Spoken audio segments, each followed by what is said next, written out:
Все его тело медленно разрушали паразиты.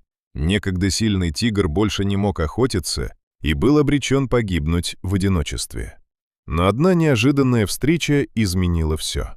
В густых джунглях Южной Азии, где солнечный свет с трудом пробивается сквозь кроны деревьев, а каждый шаг сопровождается звуками дикой природы, жизнь всегда подчинялась суровым законам. Здесь слабость редко прощается, а выживает только сильнейший. На территории большого природного заповедника ежедневно трудились инспекторы, защищая животных и охраняя лес от браконьеров.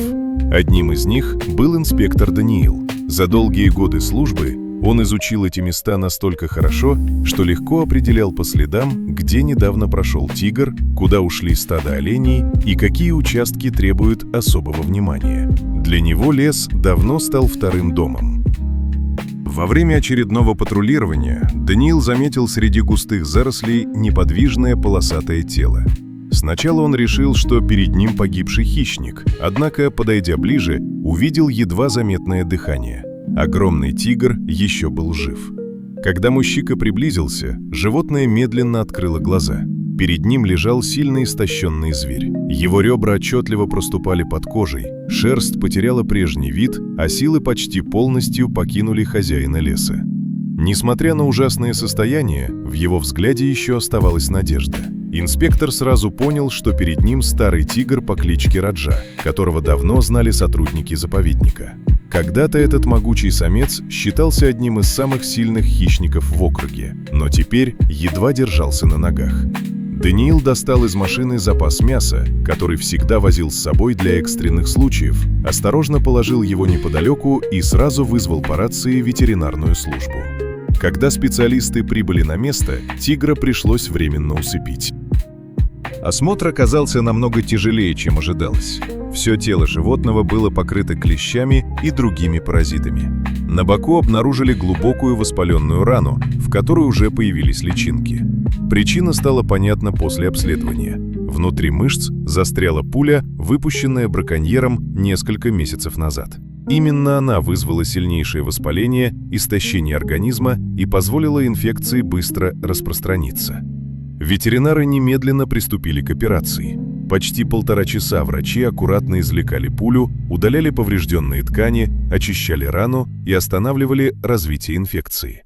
После успешной операции тигра доставили в реабилитационный центр, где за ним круглосуточно наблюдали специалисты.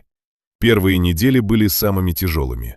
Ослабленный организм медленно реагировал на лечение, однако постепенно состояние животного начало улучшаться. Аппетит возвращался, шерсть становилась гуще, а движения увереннее. С каждым днем Раджа все чаще вставал на лапы и все дольше гулял по просторному вольеру. Даниил регулярно приезжал навещать тигра. Со временем между человеком и диким зверем возникло необычное доверие. Хищник спокойно реагировал на появление инспектора и каждый раз внимательно наблюдал за ним, словно узнавая своего спасителя. Через несколько месяцев ветеринары признали, что тигр полностью восстановился и способен самостоятельно жить в дикой природе.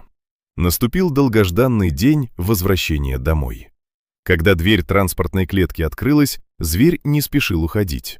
Он сделал несколько шагов, остановился и еще раз посмотрел на людей. Затем медленно скрылся среди густых деревьев.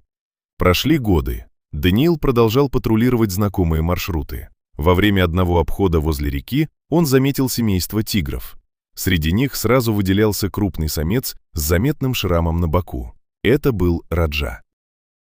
Рядом находилась взрослая тигрица, а неподалеку резвились несколько тигрет. Тигр спокойно посмотрел в сторону человека. Казалось, он узнал того, кто однажды подарил ему второй шанс.